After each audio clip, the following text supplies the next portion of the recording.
All right, so we're going to kick off our propagation series with this month being the propagation by air layer follow-up. So last month we had guest propagator from UH come and do a demo of air layering for us. And so we're just gonna do a quick check-in today via video and check back in on that air layer. I've heard. So we're going to kick off our, I can hear myself. Okay.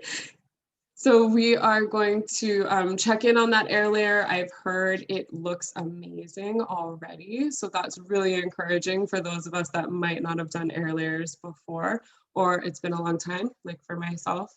So one more person coming into the room. Hi, Rebecca. We are just getting started. So I'll just do a quick introductions. My name is Kristen Kane. I'm the project director for Huio Ko'olau Poko, and our organization is a Windward Oahu-based nonprofit that focuses primarily on low-impact development and ecosystem restoration. So the majority of our projects focus on using native plants to mitigate stormwater runoff into our streams and into our ocean. So a lot of our projects are in the urban area, so we can focus on vegetation around parking lots or from residential properties, trying to create rain gardens so that water runoff can enter into those vegetated beds, have a chance to infiltrate into the ground, and help to filter out some of the pollutants before entering into our streams and our oceans. But we also do some large-scale ecosystem restoration. One of our biggest projects being down at the Heia estuary at Heia State Park. And that is restoration all through the use of native Hawaiian plants to create healthier ecosystems for stream fishes, for water quality, and a cool, byproduct of our work at Heia over the years is that we've seen the native marsh birds come back. So now we're really focused on creating some nesting habitat for them as well. So in this time of pandemic, we wanted to still be able to reach out to the community and share some information that we feel is really valuable. And since we're not allowed to have or not able to have as many volunteers out on our project sites, getting to be hands-on with the plants, we wanted to still share a lot of the same information in a virtual format so that people can start to practice these skills at home and in their own gardens. And if you have a need for or have problems sourcing some native plants to try these skills on, then definitely reach out to us. We can always hook you up with some native plants to as your guinea pigs. I'm happy to give some guinea pigs out. So online with us today, we also have Sana. Sana is our outreach coordinator who's been with us for a little over a year now. So she's my main girl in the field and behind a lot of our social media posts. And so Sana's joining us. And then we have Jenna Masters, who is one of our amazing board members. And Jenna's been working really hard championing this series and coordinating a lot of our guest speakers. So I'm going to hand it over to Jenna. Thanks, Jenna. Great, thanks, Nalani. So yeah, unfortunately, Brittany couldn't be here with us for the live, and hopefully you guys all attended last month's seminar on the beginning of air layers, and it went so good. We got so many roots that we had to do the air layer follow-up almost immediately. The species that we chose was Hibiscus brackenridgei. It is very readily rooted through vegetative cuttings, but for this, we decided to do an air layer for it. So I hope you guys are ready. I will do my best to field any questions that you guys have. I do a lot of propagation and a lot of work out in the forest, currently. So I guess without further ado, should we roll the first clip? Okay, great. I'm going to put myself on mute. I'm going to share my screen. So always a learning curve here.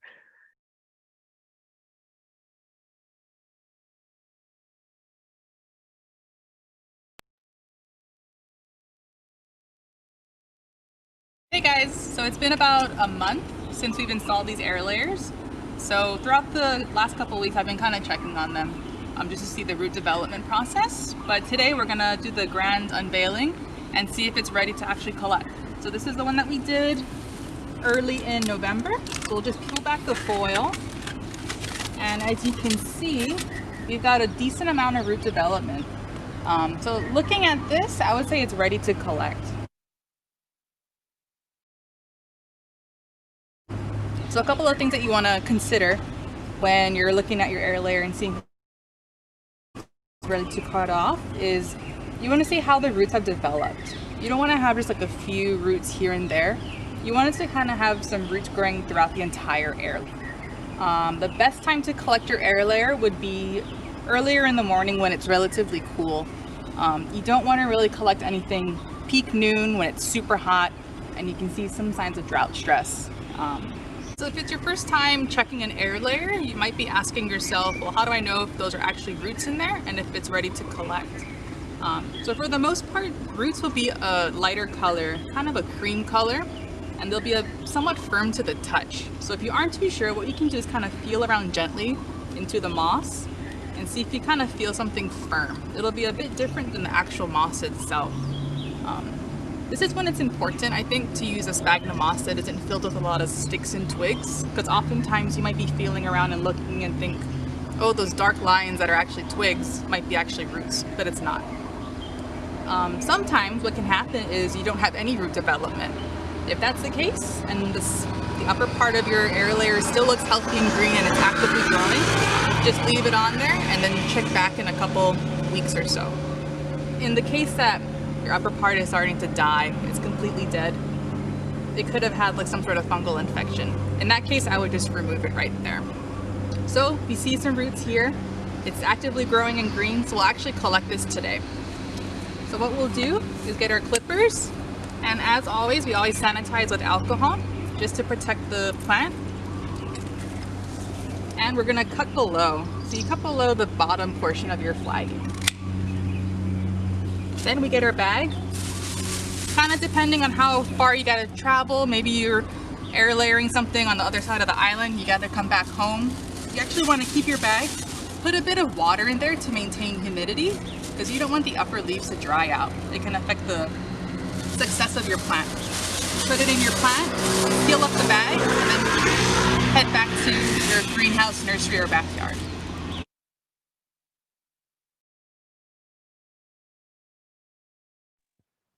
Okay, so I stopped sharing screen. Was everybody able to see that okay?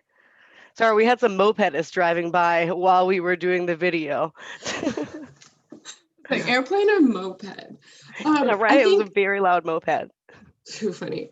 That's UH campus for you though. So I think she made a really cool point. If you have a sphagnum moss or a different type of moss that has a lot of stick type of material in it, and you might be seeing like a darker brown color or a darker brown firmness when you're checking.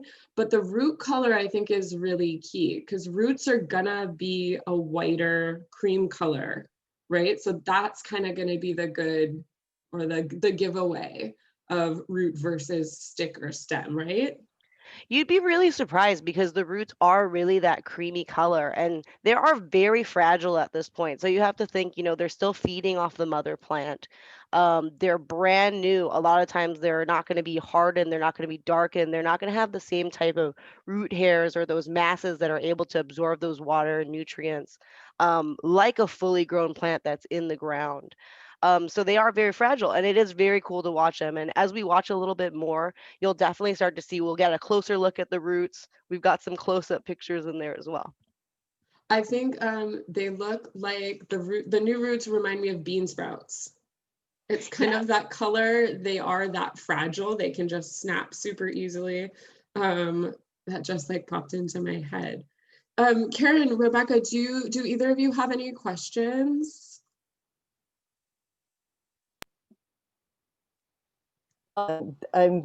This is my very first experience, but learning about air layering, and which is why I joined in. I want to learn more. I have a couple of ali'i seedlings that I just started growing, and just sort of experimenting with that is really cool. One of them sprouted after about 2 months from seeds, so that was really cool. My friend wanted a cutting from my gardenia plants. I just wanted to sort of learn the basics of this, so that's why I'm here. So this is all very fascinating for me. Awesome. And air layering is one of the only ways that you can really maintain that plant's true genetic identity. So if you really love your friend's gardenia plant, this is going to be the best way to get that exact plant. Yeah, and I think the introduction to air layering that we did last month, the replay of that is on our YouTube channel. So I definitely have to go back and watch that. So that's why we're recording each of these sessions so that they can live in perpetuity on our YouTube channel. And then we also, our very first Zoom session in October was propagation by seed. And that was a really in-depth propagation by seed with a tour from the Oahu Army Natural Resources Seed Lab. So that was like if you're gonna be propagating like hundreds of seeds at a time, but it was really cool to see those methods too. So we're kind of making our way through different propagation types. And then in March, we'll be doing an outplanting demo and how to site select for your plant and how to actually plant it. So we're trying to cover the whole gamut for people whose first time it may be doing any venturing into this world of propagation at all. So yeah, I think this is a cool beginning for you guys to kind of see the process, and then you can go back and watch the replay of the initial air layer installation and check back in with me, because I'm going to try. I didn't start one last month, so I'm going to try this month to get one going. Sana just did post the YouTube link right in the chat. Thanks, Sana. Awesome. Yeah, and Karen, you might be interested in that seed propagation because Ali is one of those really cool dryland species that might have some actual physical dormancy present on the seed. So breaking that might actually really help your propagation of more of those beautiful Alis. Cool. Okay, we have another clip to watch, Jenna. Okay, let's do it.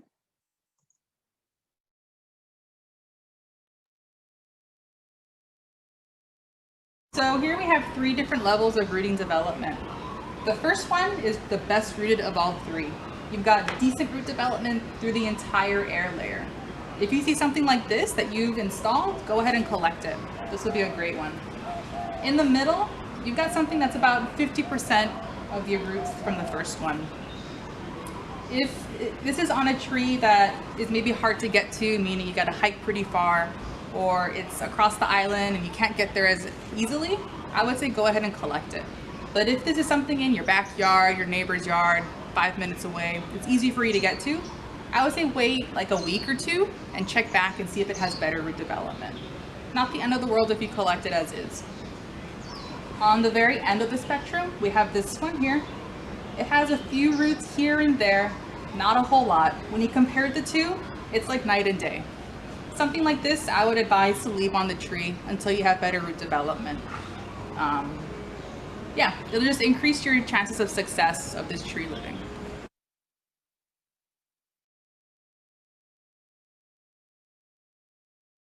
Now we're ready to remove the plastic from our air layer. So you basically just kind of cut the upper flagging. If you got tape, you can just undo it, remove it. Simple. Take off the bottom one.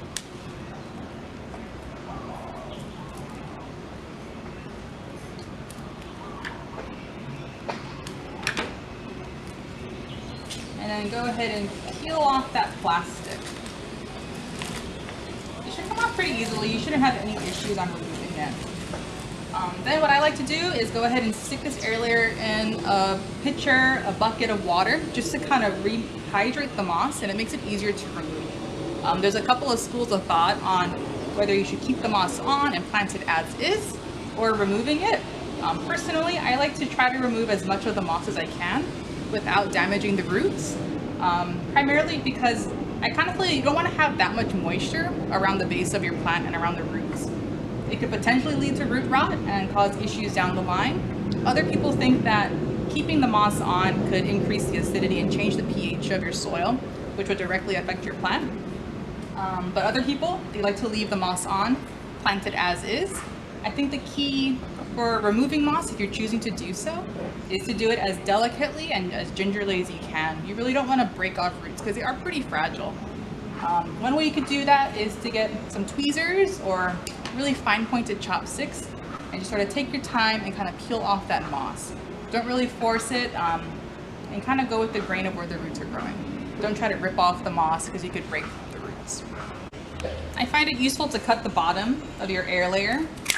That isn't really going to affect your plant to begin with. It makes it easier to actually put it in the bucket of water, loosen the moss, but also when you're potting it up, you're not going to have this excess nub that's just going to kind of rot off anyways. So you can use a shallower pot. So we'll stick this guy in here, let him soak up, and you can kind of tell the difference. This one that's been soaking for a couple minutes is super loose. You can already tell it's going to be easy to pull off. If you're to try to pull off anything from this drier one, it'll be pretty difficult. So we'll soak that guy. I've got my tweezers, and you're just sort of picking away lightly. As you can see, that little bit of the root kind of broke off. Not the end of the world because we got so much root growth, but just kind of delicately take your time.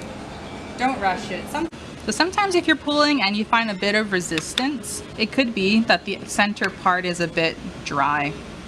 So if it's not peeling away super nicely, you can go ahead and soak it back into the water. I kind of like to jiggle it a bit instead of just ripping it out. You kind of let it loosen itself out because the moss is like these little strands.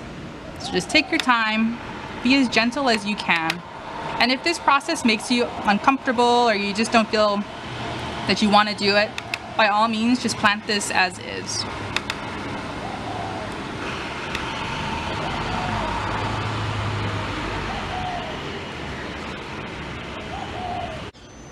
So when removing the moss, it's really easy to get into a trance and you just kind of want to remove every little bit.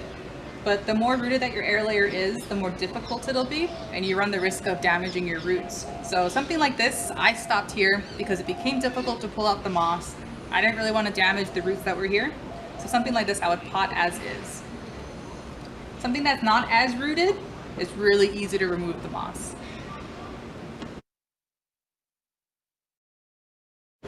So we got the varying range of root development. These ones being the most rooted. As you can see, most of the moss was left on, just because we don't want to damage the roots as we pull off the moss. This one had the least amount, so we were able to remove essentially all of the moss. And you can kind of see what's going on under there. If you remember, when we removed that outer cambrium layer, we only applied rooting hormone to this upper portion. Hibiscus is really unique in that it roots really easy from cuttings. So you can kind of see it's callousing over here in an attempt to heal itself. But sometimes you can see on the bottom that little nodules where more root development is occurring happens. On harder wood species like say Ohia, you wouldn't see this kind of callousing over unless the tree is trying to heal itself. You would only see roots kind of forming on the top, and you would see that inner xylem layer kind of still intact.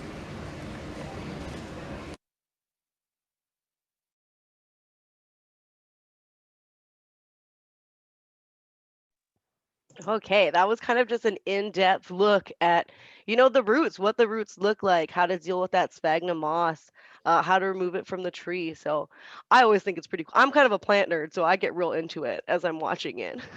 I know that was really neat to look at. And I think a good thing to note here too is that hibiscus, especially the Hibiscus brachyregia, is a really easy plant to propagate from cuttings, and it does, like that root ball that we were looking at, that only took a month to develop, or less than a month even. So that's something to remember. If you're trying different species, don't expect to have that much root growth in a month, because Jenna, there's other species that might take 3 months or more, right, to show any root growth. That is correct. Some of those harder wood species, like when you look at hibiscus, you can kind of take a look at the stem, and towards the bottom, you'll see like a harder wood, and towards the top, it'll get very green. And in the middle, we like to call that the semi-hardwood. And in that area, that's really where you're going to get a lot of the root development, because the cells, in a sense, are undifferentiated. So they have the potential to be shoots or roots left.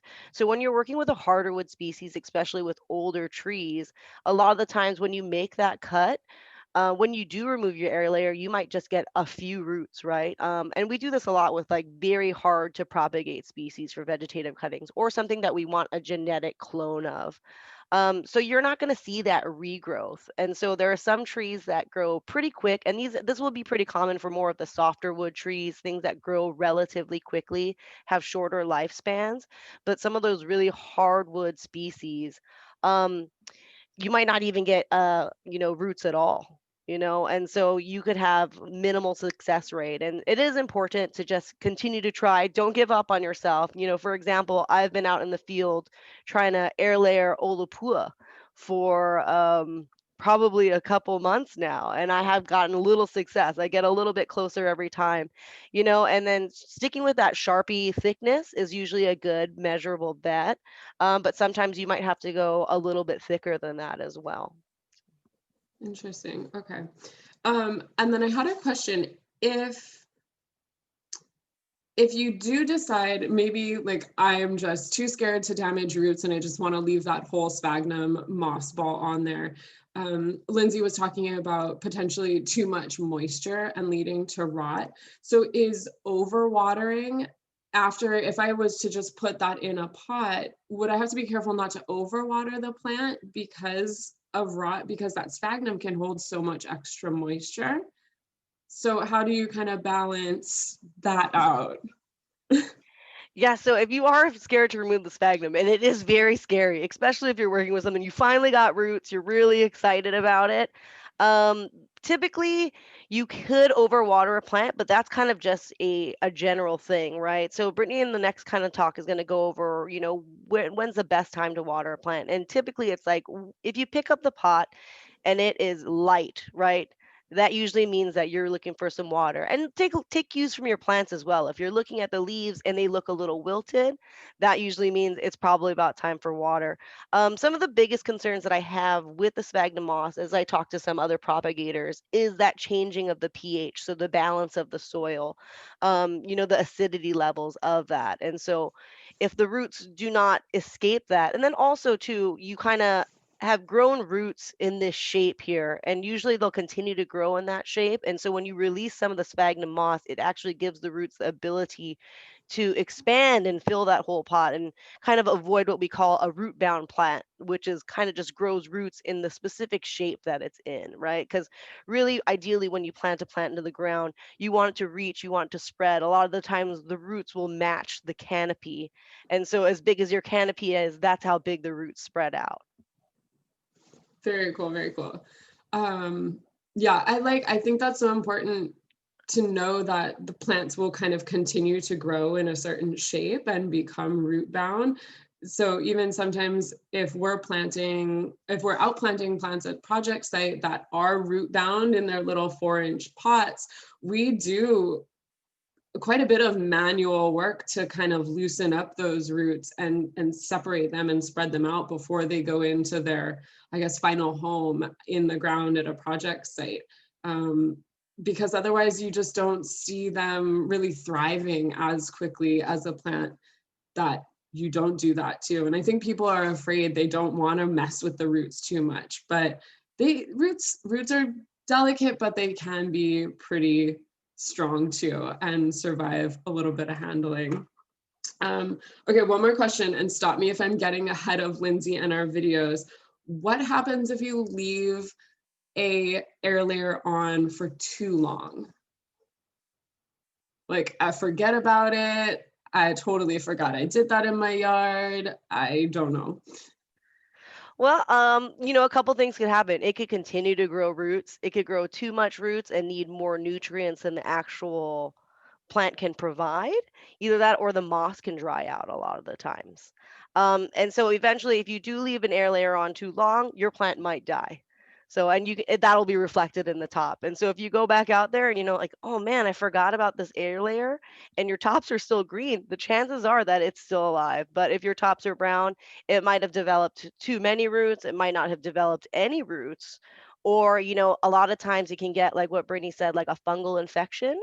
Or I've even seen, if you don't wrap tightly enough, you can get insects that will actually start to go in there and attack that moisture. And especially in some of the sunnier seasons, like during the summer, when water availability is at its lowest, things will try and break in there for the moisture. And I see this a lot too in the forest. And like rats will try and get in there and stuff, right? Because it's so moist in there. They're just kind of thirsty. They're ready to get at it. So, Oh. you know, the best practice, go ahead and check your air layers every couple of weeks just to see where you're going. And it's great. It's going to be different with every species. So I would suggest, you know, going out there, checking them out. If you don't and they die, you know, it most likely will not harm the tree unless it's some kind of crazy fungal infection that's gone into the entire tree. A lot of times it'll just break there where you broken the cambium layer. And then if you're working with an air layer that after 3-4 months just hasn't gotten any roots on it at all, is it safe to just unwrap it, take the sphagnum moss off, and kind of let that branch be? What's the protocol for this isn't working for this particular branch? Is that branch then a loss because we've exposed the cambium layer, maybe it hasn't calloused over? What do we do if it just isn't getting roots and we don't want to wait anymore? So that's a really interesting question, right? So if you go up to it and it still hasn't had any roots, but it's green on the top, the chances are that it's most likely healed itself and or it's still, you know, getting nutrients from that mother plant. So you could do a couple things. You could leave that on, see if you continue to grow. You could just cut it off from the branch completely. Um, if you don't have any roots, it probably will not be successful. It's probably living off that sphagnum moss and the nutrients that the mother plant is providing. But generally, if you go out there and the top is still green, but you got no roots, give it a little bit more time. Leave it on there. It'll die, you know. And so you've disconnected it essentially from the mother plant. So it's no longer pushing, you know, nutrients that it's creating back, or it's no longer getting the, you know, the direct flow from the cambium layer. So essentially when you do an air layer, you've disconnected it from the mother plant already. So if you're just tired of looking at it, just go ahead and cut it off. You can dispose of it. You could probably try to remove the sphagnum moss, maybe put a little bit more rooting hormone on there, try to propagate it like a vegetative cutting. And that's what's so cool about plant propagation is there's so many different things you can do and try different and new things. And it's not like everything has been covered on the ground, right? So you might discover a cool new technique that you can tell all your friends about as well.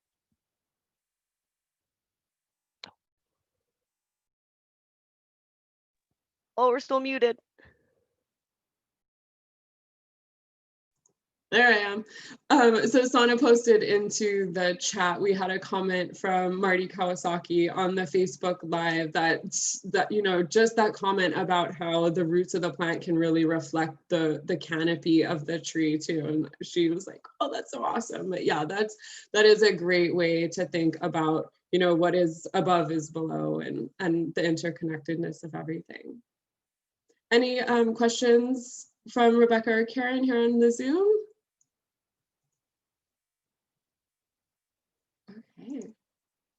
Okay, we got another video to check out, Jenna? Yep, so this is our last one, and we're just going to cover some potting and a little bit more. So I'll go ahead and mute myself and share screen.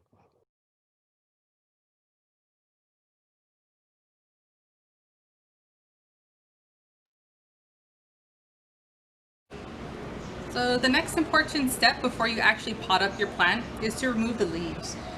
When this is on the mother plant, it's still receiving water through the xylem, but because we removed it, this plant has to solely rely on these roots here to bring water up to the leaves.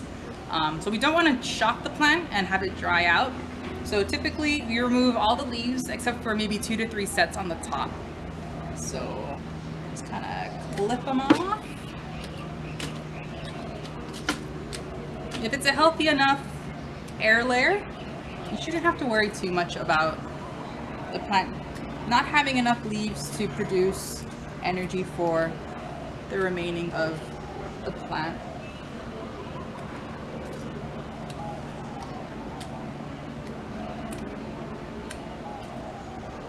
Something like this has a lot of leaves. If you're doing an air layer that maybe only has 2 giant leaves, what you can do is cut those leaves in half, just to reduce the amount of transpiration that's occurring.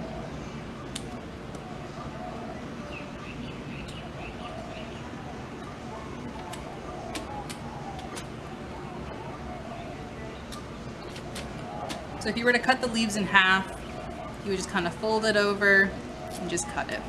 You want to leave some leaves on there just so it is, you know, doing its photosynthesis and producing energy from the sun. So I would kind of leave, because hibiscus is pretty hardy, something like this should be fine. And this is ready to pot up. So depending on the size of your air layer, it kind of depends on how big of a pot you want. Something like this is pretty tall. This is about 1.5 feet, 2 feet tall. So something like a pot, like a 6-inch pot, might not be enough weight on the bottom to help keep this stable. So I would opt for a pot that's a bit bigger. You sort of want the top of this root line to be in line with that inner line in the pot. So most pots have kind of this lip here, and that's a good kind of indication as to how deep you want to plant something. For media, I've got a mix of Sunshine 4 and Perlite. It's a 1-to-1 ratio. You can pick up any potting media and maybe just amend it with Perlite if you can, or if you have like cinder at home. You just want to encourage good drainage. You don't want a media that's like stagnant where it holds a lot of moisture and just keeps it there. You kind of want your media to hydrate and then dehydrate in an appropriate manner. So we got this guy here.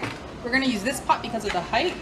And so you kind of fill your pot up. Yay. It's like potting up any other plant that you've done.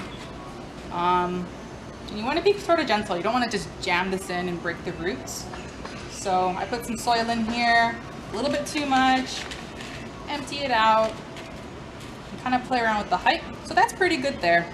So I'll just sort of hold it where I want, keep it suspended, and sort of fill in soil around it.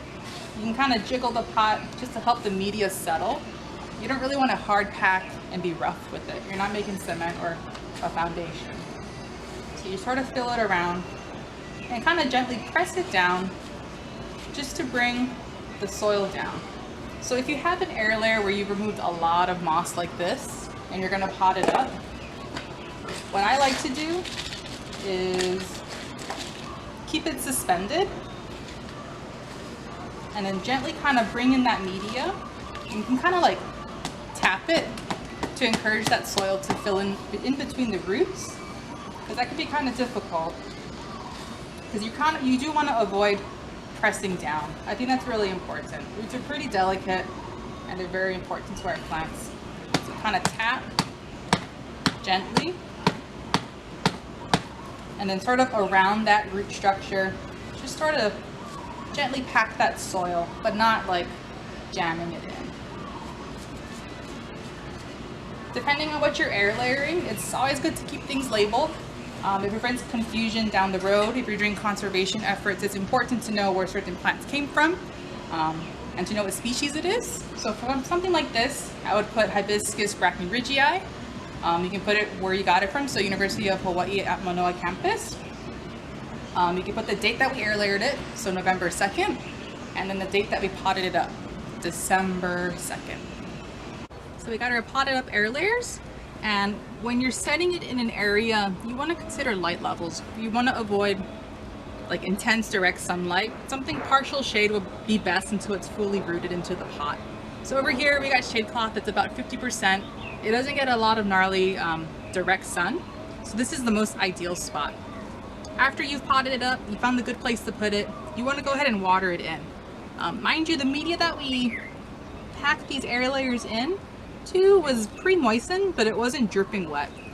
I liken it to like a crumble texture if you're gonna make a pie or something. So you just want to hydrate these guys. And you want to make sure that the soil is readily wet. You don't want it to be sogging wet all the time. So just kind of check it. If you pick it up and it's super light, that's a great indicator that you should probably water it. As for fertilizing, I personally don't fertilize until the air layer has fully rooted into the pot. I find it somewhat unnecessary, but if you feel the need to do so, go ahead in low concentrations. Otherwise, once it's actively growing and it's flushing into its own plant, go ahead and give it a little bit of fertilizer.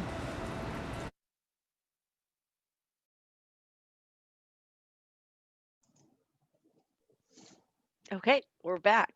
And so that was just kind of a brief breakdown on how to pot up your air layer. It is the most important part after you actually created these roots, getting it into that pot, letting it kind of grow these soil bound roots before you outplant is always a really good technique. How long typically would you say a plant is left in a pot before it should be put in the ground? I think a lot of that kind of depends on season. I would like let it go until you start to see new growth. That usually means the roots are taking hold. It's really doing its thing in the soil. A lot of times, if you're setting an air layer, at early fall or early spring, you might want to just leave it in that pot until it's a good outplanting season, which typically is in the winter, when you're getting a lot of that, rain.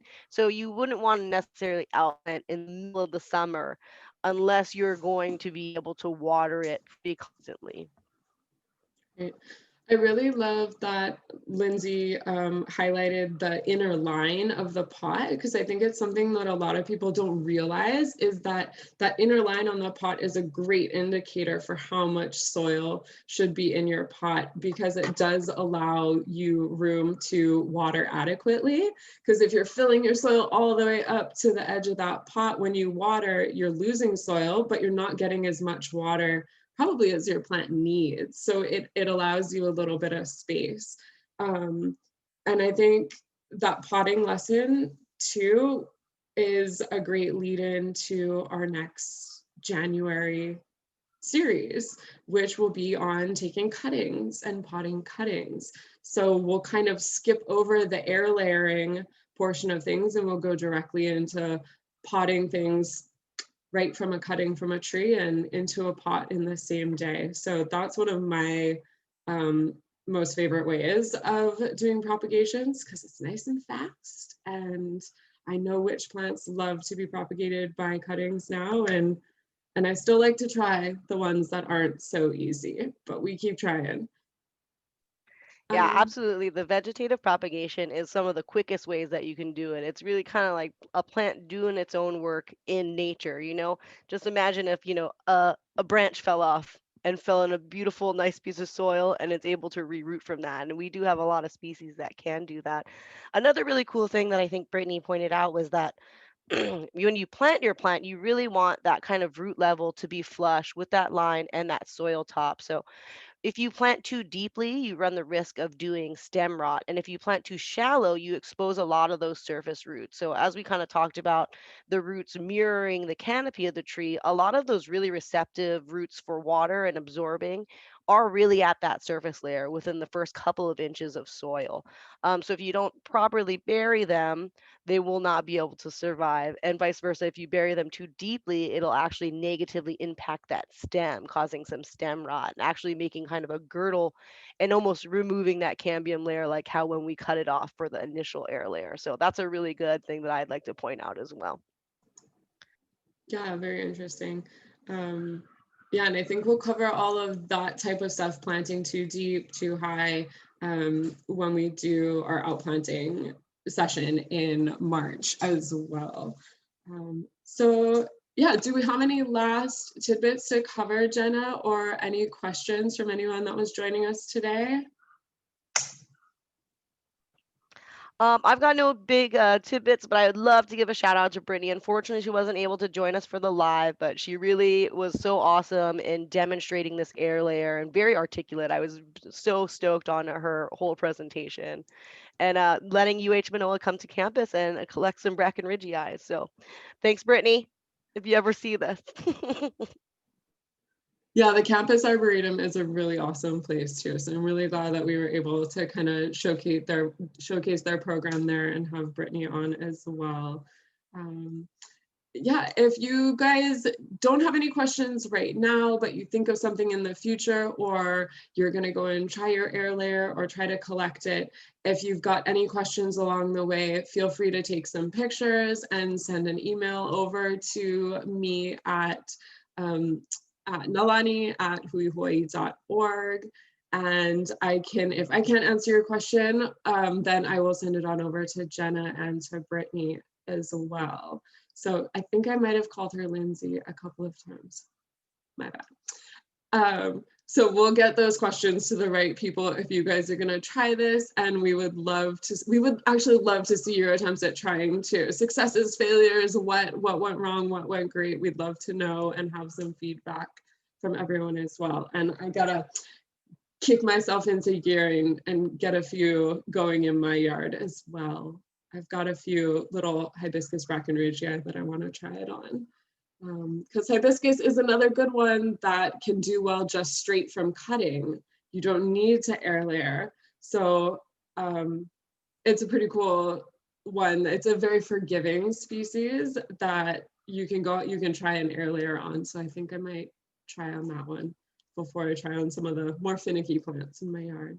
Right. Let's never give up, though. That's the thing, just because it didn't work the first time, environmental conditions might not have been right. That particular branch might not have been, appropriate to air layer. So the more you do it, the better you're gonna get. And the more species you try with, you really expand your propagative knowledge. Awesome. Thank you, everyone. Thank you, Jenna, for hosting, for putting this series together for HOK. Thank you, Karen and Rebecca, for joining, and Marty over on Facebook, and anyone else that might catch the replays.